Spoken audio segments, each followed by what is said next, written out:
Good morning students, welcome to my new video. In this video we will see the third lesson of geography, a changing earth. And students, you should take your SST textbook and open your page number 124 from your textbook while watching the video and keep it in front of you. Okay, this efforts is most important for you for understanding the lesson. Got it? Now, there are some words and their meanings, and listen here. You should read these words and meanings, and you should understand the meanings of these words here, and you should write it also in your notebook in the beginning of this lesson before the question and answers. Okay, this is the homework for you. Now come to the lesson. The landforms that we see today have been modified gradually but continuously by external forces such as heat and cold, running water and moving ice, wind waves, and even plants and animals also. And you know students, our earth is modified here. There are some changes on our earth continuously. Why? Because of external forces like heat, cold, running water, moving ice, wind, waves, and even plants and animals. In the word famous geologist, who is he? J. Tuzo Wilson. The earth, instead of appearing as an inert statue, is a living mobile thing. What he is saying here? Our earth is a mobile thing, means moving thing, not a fixed. This clearly tells us that the nature of our earth is dynamic. You know meaning of dynamic? Active. How is the nature of our earth? It's moving. Active means dynamic. Since the time is came into being, it is undergoing several changes. There are several changes on our earth. For thousands of years, people believed that the continents were fixed in their position. The distribution of land and water, however, has not always been the same on the earth's surface as it is today. Today we observe millions of geological changes on the face of the earth. To explain the current position of the continents and the oceans, several scientists put forth different theories. And there are different theories made by several scientists about the current position of land masses and the oceans. And the foremost attempt was made by Alfred Wegener in 1912. He was a German meteorologist. He tried to explain the present division of the continents and the oceans. According to his theory, a supercontinent called Pangaea broke into different continents 200 million years ago, and the continents drift to their present location. And students, according to him, means this scientist, there were one single continent called Pangaea, and means supercontinent. 200 million years ago, it broken into 7 continents, 7 pieces, and it moved, and it has taken present current position. And what is there given here कि यहाँ पे जो scientist थे उन्होंने theory लिखी थी 1912 में. What was the name? Alfred Wegener. तो वो क्या बता रहे हैं यहाँ पे कि 200 मिलियन ईयर्स पहले अभी जो 7 कॉन्टिनेंट है वो वहाँ पे नहीं थे. तो क्या था वहाँ पे? एक सिंगल सुपर कॉन्टिनेंट था, Pensiya. But after long period, कुछ दिनों के बाद वो जो पैंसिया था वो ब्रेक हो गया 7 पीसेस में, मीन्स 7 कॉन्टिनेंट में. और वो ब्रेक होने के बाद धीरे धीरे वो जो कॉन्टिनेंट थे वो एक दूसरे से दूर होके करंट अभी जो प्रेजेंट पोजीशन है वो उन्होंने ले ली, मीन्स वो करंट प्रेजेंट पोजीशन में आ गए. This theory is called the continental drift theory. This theory was improved by the theory of plate tectonics, which was put forth in 1968. According to it, the outer layer of Earth is made up of rock plates known as lithospheric and tectonic plates. These plates move extremely slow, and each year they move about a few millimeters. Means what they are saying here?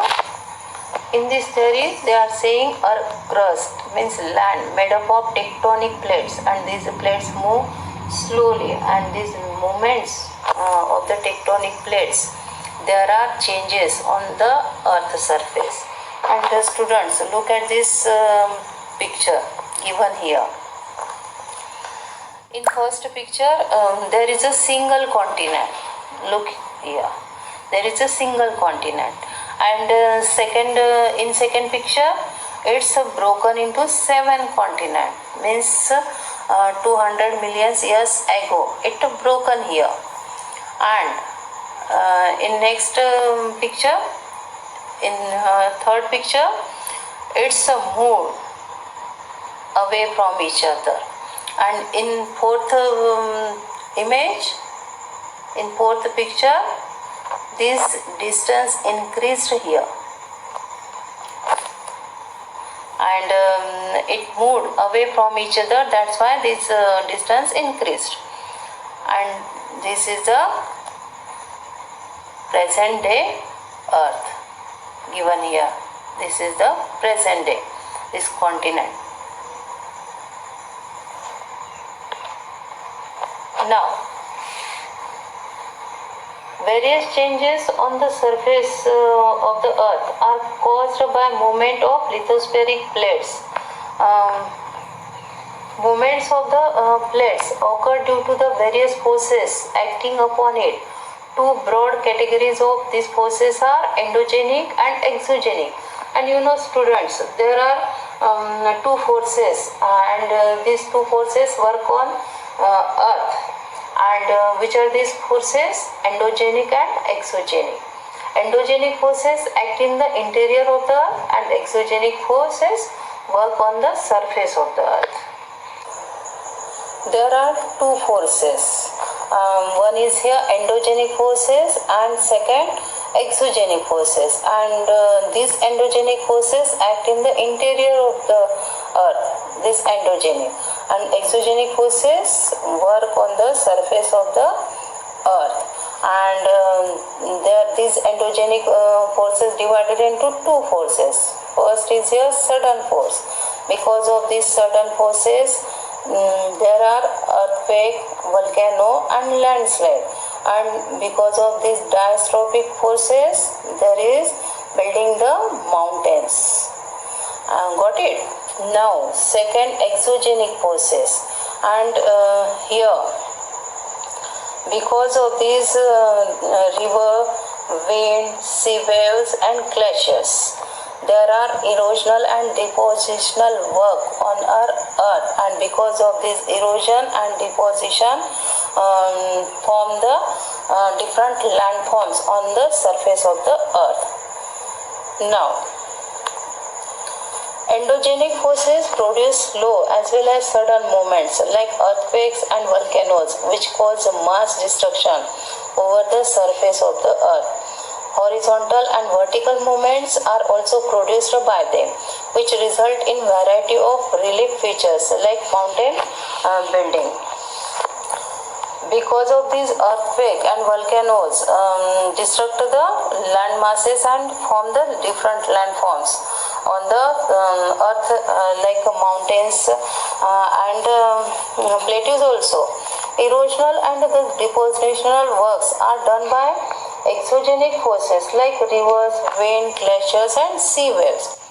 You know, students, erosion means remove the soil or rocks or plants from any place. Because of water flow means rivers or winds. And then deposition means deposit soil on lowland. And this work done by exogenic forces. Now, next topic is here volcanoes. Volcanoes can be simply defined as an opening in Earth's crust through which molten material comes out from the interior of the Earth. And you know what is a volcano? Means जो भी अर्थ के अंदर से molten magma बाहर आ रहा है वो process को हम बोलेंगे volcanoes. The material consists of lava, ash, hot molten rocks, steam, gas and solid rock particles. And which materials consist of the all things, lava, ash, hot, molten rocks, steam, gas and solid rock particles. Then the opening of the volcanoes is called a vent. जहाँ पे open हो रहा है ये volcano उसे हम बोलेंगे vent. And a conical mountain may be formed around it. And what is formed here around its this vent? Conical mountain. And crater of volcano is funnel shaped basin surrounding the vent. Then on the basis of nature and frequency of eruptions, volcanoes are classified into three types. First is active volcanoes, then dormant volcanoes, then extinct volcanoes. And given here a picture of volcano. Look at this picture, students. अर्थ के अंदर से steam, gas and dust आ रही है. Given here picture of the volcanoes. These materials coming up from inner side of our earth, from interior part of our earth. Now next, active volcanoes. Active volcanoes are also termed as living volcanoes. They erupt frequently and hurl out gases, ashes, lava and rocks. And you know hurl means throw out, throw. And यहाँ पे क्या हो रहा है, क्या throw कर रही है अर्थ अंदर से? gases, ashes, lava and rocks. And a belt of such active volcanoes are found around the Pacific Ocean and is called the Ring of Fire. And where it is found, this volcano, active volcano, around the Pacific Ocean. And some famous active volcanoes are Mount Etna in Italy and Barren Island in the Andaman Sea, India. Then next, dormant volcanoes. Dormant volcanoes are those volcanoes which are not erupted from a long period. They are also termed as sleeping volcanoes. ये ज़्यादा long नहीं रहते इसलिए इनको क्या बोलेंगे? Sleeping volcanoes. Mount Vesuvius in Italy is a dormant volcano. And dormant volcanoes become destructive when they come to life. Then next, extinct volcanoes. You know extinct volcanoes? Extinct volcanoes are inactive and therefore called dead volcanoes. कैसे रहते हैं volcanoes? Inactive रहते हैं, इसलिए इन्हें क्या बोलेंगे? Dead volcanoes. And Kilimanjaro in Africa and Rainier in USA are examples of extinct volcanoes. There are two examples of these extinct volcanoes. Then calderas are lakes which are formed from extinct volcanoes. Distribution of volcanoes.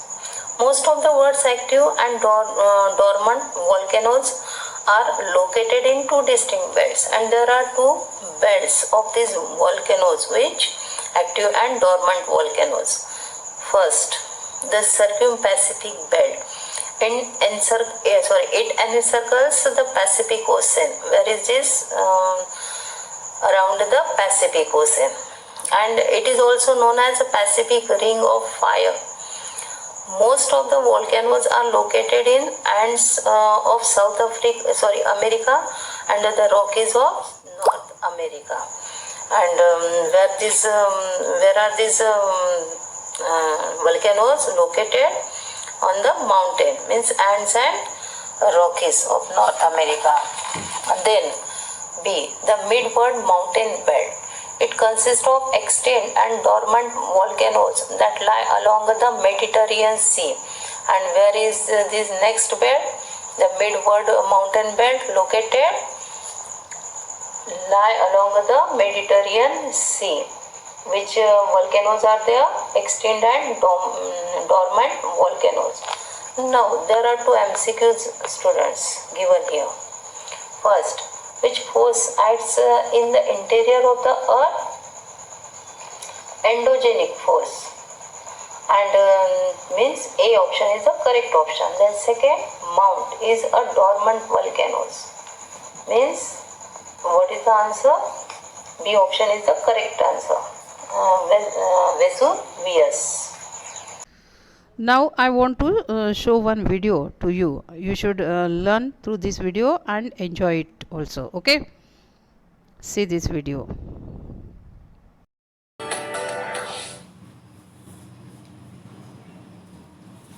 In this module, you will learn about our continuously changing dynamic Earth and how it was formed.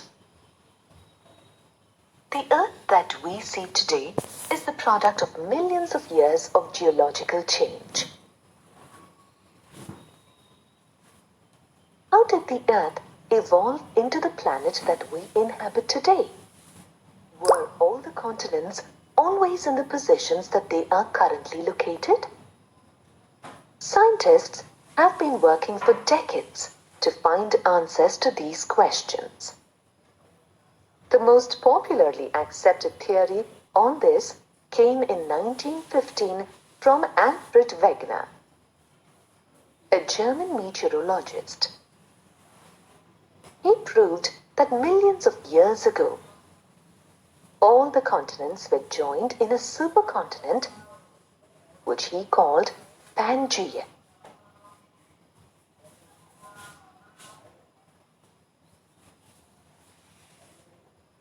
Pangaea is a Greek word that means all lands.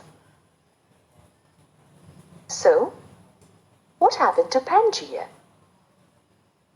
Wegener said that due to some internal pressures and the movements of plates on the Earth's surface, Pangaea broke into pieces.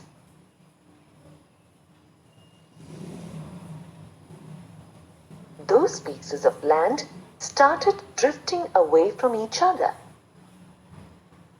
The big land masses became continents.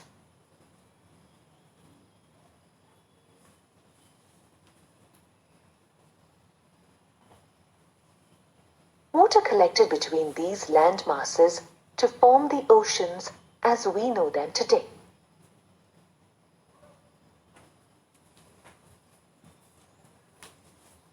Here is an interesting fact that substantiates this story. If you examine the shapes of the continents closely, you'll notice that the edge of the west coast of Africa complements the shape of the east coast of South America.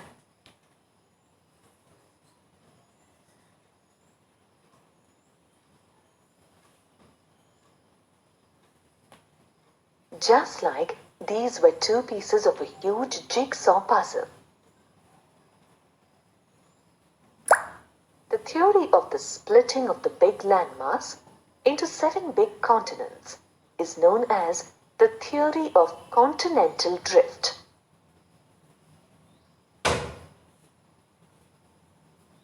But what caused the continental drift?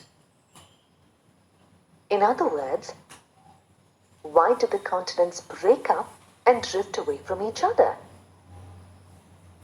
Another theory, the theory of plate tectonics, can answer this question. Let's look at the basis of this theory. The lithosphere consists of a number of plates called the lithospheric plates or the tectonic plates.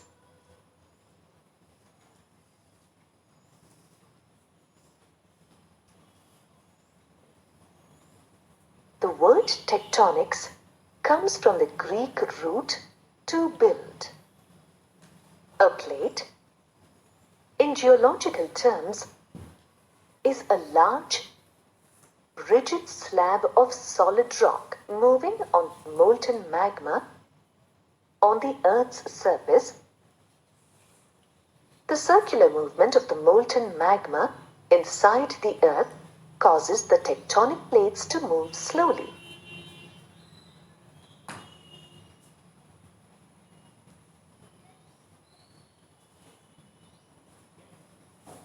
This movement can be as little as a few millimeters each year. However, slowly, this movement causes changes on the surface of the earth. Here is an activity to illustrate how molten magma moves inside the earth. Fill half a beaker of water and put the beaker on a tripod burner. As the water starts boiling, put a crumpled paper in it. As you can see, for some time, the paper floats upwards along the warm upper layer of the water. However, after a while, the crumpled piece of paper starts sinking with the cooler part of the water. The movement of the mantle inside the Earth's surface follows a similar pattern. This leads to the movements of the tectonic plates and changes on the surface of the Earth.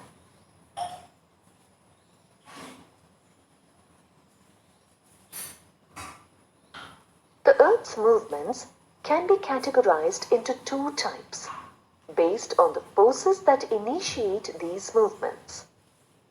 Some movements are caused by forces acting in the interior of the Earth.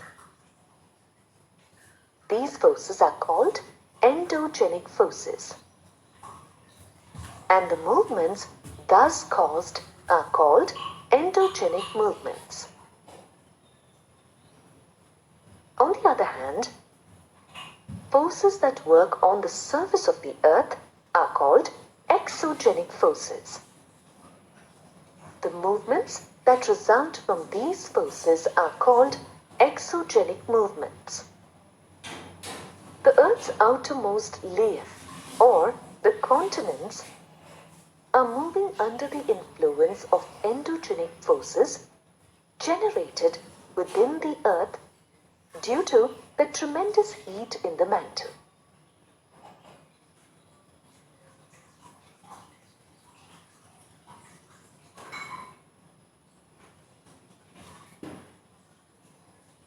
These forces can be sudden forces that may result in natural disasters, such as earthquakes, eruptions of volcanoes,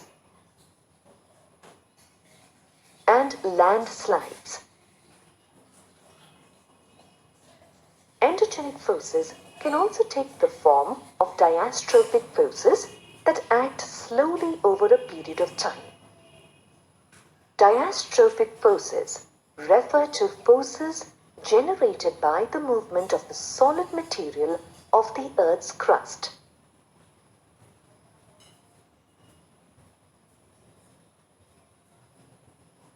Diastrophic forces result in the bending or breaking of rocks.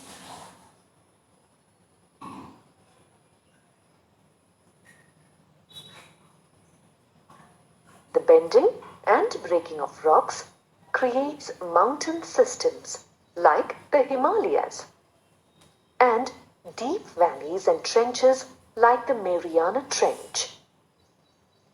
Endogenic movements can be vertical or horizontal.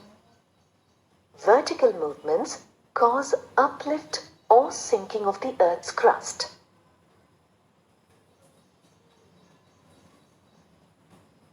When the Earth sinks, valleys are formed.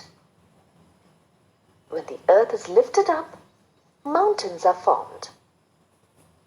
As mentioned earlier, apart from endogenic forces, there are exogenic forces that act on the Earth's surface.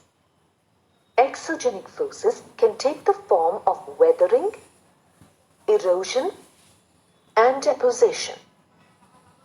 Weathering is the breaking of rocks on the Earth's surface by different agents.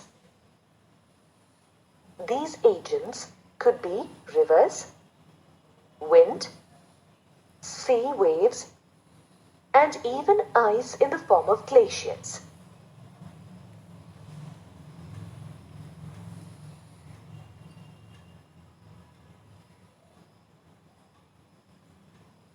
Erosion occurs when the same agents carry away the broken rocks to other places.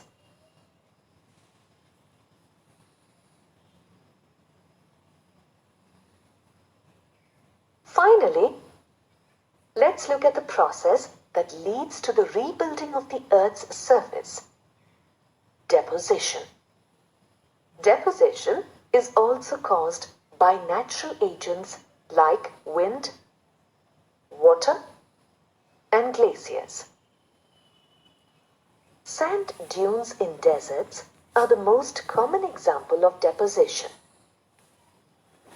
A sand dune is formed when wind blows sand away from one place and deposits its load in another place. You will learn more about the results of various endogenic and exogenic forces and movements in the next modules. Meanwhile, let's quickly recap what we've covered so far. In this module, you learned that Alfred Wegener's theory of continental drift proved that millions of years ago, all the continents were joined in a supercontinent which he called Pangaea. Due to the movements of lithospheric plates, the supercontinent broke into large land masses that drifted away.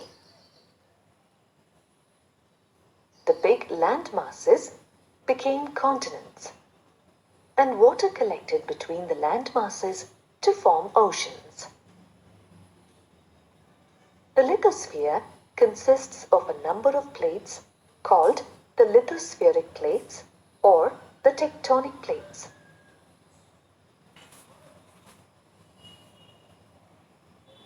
The Earth's movements can be endogenic or exogenic.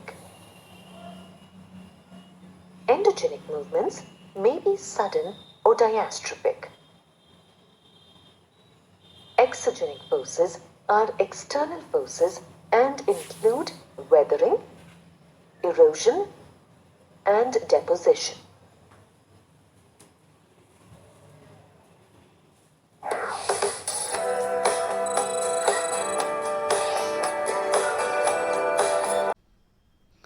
And did you gain the topic of this lesson through this video? And I think you have enjoyed through this video also. Okay, now come back on the page number 126. You have to open your page number 126. Next topic is here earthquakes. We have to study about these earthquakes. The sudden shaking of the earth caused by internal forces of the earth is called the earthquakes, and there are two types of the forces. One is here external forces, and second is here internal forces, and these external forces act on the surface of the earth, but these internal forces act inside of the earth. Okay, and because of these internal forces sudden shaking the earth. Okay, जो भी अर्थ है ये suddenly shake होती है, उसकी वजह से ये अर्थक्वेक्स फॉर्म होते हैं. It originates from the interior of the earth, and the point of origin is called the focus, and where these earthquakes originates interior of the earth, and जो भी पॉइंट है जहाँ से ये अर्थक्वेक होता है वो पॉइंट को ऑफ ओरिजिन को हम बोलेंगे focus. The point on the surface of the earth exactly above the focus is called the epicenter. और जो भी point है on the earth surface, okay, exactly about the focus, जो भी फोकस है, where is this focus, inside the earth, okay. And ये जो focus है इसके ऊपर अर्थ सरफेस पे जो भी पॉइंट है उसे हम बोलेंगे AP centre. Got it? The earthquakes send shock waves all around and cause widespread destructions to life and property. And because of these earthquakes, because of waves of earthquakes destroyed the properties and life. And जो भी earthquakes होते हैं, जहाँ पे भी earthquakes होते हैं वहाँ पे जो भी प्रॉपर्टी, जो भी लाइफ है, ये डिस्ट्रॉय होता है। बहुत सारे लोगों ने अर्थक्वेक के बारे में सुना होगा, बहुत सारे लोगों ने ये जो भी प्लेसेस रहती है जहाँ पे अर्थक्वेक हो चुका है ये देखा भी होगा। Okay, got it? जो भी वेव्स वहाँ से स्प्रेड होती है, सेंड होती है, ये वेव्स की वजह से जो सराउंडिंग एरिया है ये भी शेक होता है। जो अर्थ सरफेस है वो शेक होने की वजह से यहाँ पे जो भी प्रॉपर्टीज़ है, जो भी लाइफ है, वो डिस्ट्रॉय होती है। The vibration of an earthquake spread out as a concentric waves from the focus, and these vibrations are called the seismic waves। और जो भी वाइब्रेशन हो रहा है, होता है अर्थक्वेक का, और जो स्प्रेड होता है फोकस से, उसे हम बोलेंगे, वो वाइब्रेशंस को हम बोलेंगे seismic waves. Okay, these vibrations are called seismic waves. The intensity of the earthquake is maximum near its epicentre. और जो भी इंटेंसिटी है अर्थक्वेक की वो कहाँ पे हमें ज़्यादा मिलेगी? एपी सेंटर के नियर, नज़दीक। ओके, जो भी एपी सेंटर है वहाँ के नज़दीक के एरिया में जो अर्थ की इंटेंसिटी है, मीन्स अर्थक्वेक की इंटेंसिटी है, जो भी अर्थक्वेक है वो स्ट्रांगली कहाँ पे हो रहा है? Near epicentre. जो भी वेव्स स्ट्रांगली स्प्रेड हो रही है वो एपी सेंटर के सराउंडिंग एरिया में हो रही है। The surface of the earth can shake due to the movements of the lithospheric plates. And जो भी अर्थ सरफेस है ये बहुत बार लिथोस्फेरिक प्लेट्स की मूवमेंट्स की वजह से शेक होता है, हिलता है। ओके, देन वल्केनिक इरप्शन की वजह से भी अर्थ सरफेस शेक होता है, हिलता है। और इवन बॉम्ब एक्सप्लोजन्स, अगर बॉम्ब एक्सप्लोजन होता है तो जो अर्थ सरफेस है ये शेक होता है। Got it? हिलता है पूरा। अगर वल्केनिक इरप्शन हो रहा है किसी प्लेस पे, तो जो सराउंडिंग एरिया है वहाँ पे वाइब्रेशन होगा, जो भी अर्थ सरफेस है वो शेक होगा। If there is the lithospheric plates move then earth will shake there. Okay, जो भी लिथोस्फेरिक प्लेट्स है अगर ये मूव होती है तो अर्थ सरफेस शेक होता है। And you know what is mean by lithospheric plates. जो भी वीडियो आपने इसके पहले देखा उसमें लिथोस्फेरिक प्लेट्स के बारे में दिया हुआ है। You have to watch this video again if you didn't understand this lithospheric plates, about this lithospheric plates. Got it? And bomb explosion also, अगर बॉम्ब एक्सप्लोजन होता है, कहीं पे बॉम्ब फूट रहा है, तो जो भी अर्थ सरफेस है ये शेक होगा। Got it? Now there is the picture of the origin of earthquake. We have to study of this picture here. There is a focus. Okay, यही से earthquake origin हो रहा है, जो focus है यही से। Okay, and for परफेक्ट जो इसके ऊपर पॉइंट है on earth surface, that is the epicentre. Means जो फोकस है इसके ऊपर जो पॉइंट मिलेगा उसे हम बोलेंगे AP centre. Got it? And that is a fault. Okay, now students, today's topic is completed here. Next topic we will see in next video, and I will send some question and answers after the second video. Okay, there are two parts of this video. This is the first part of this lesson, and I will send some question and answers after this second video, and you have to write this question and answers there. Got it? And what is the today's homework? You have to write down the meanings and their words in your notebook, and these meanings are given in the beginning of this lesson, and you should write these meanings in the beginning of this lesson, okay, in your notebook before the question and answers. Have a good day.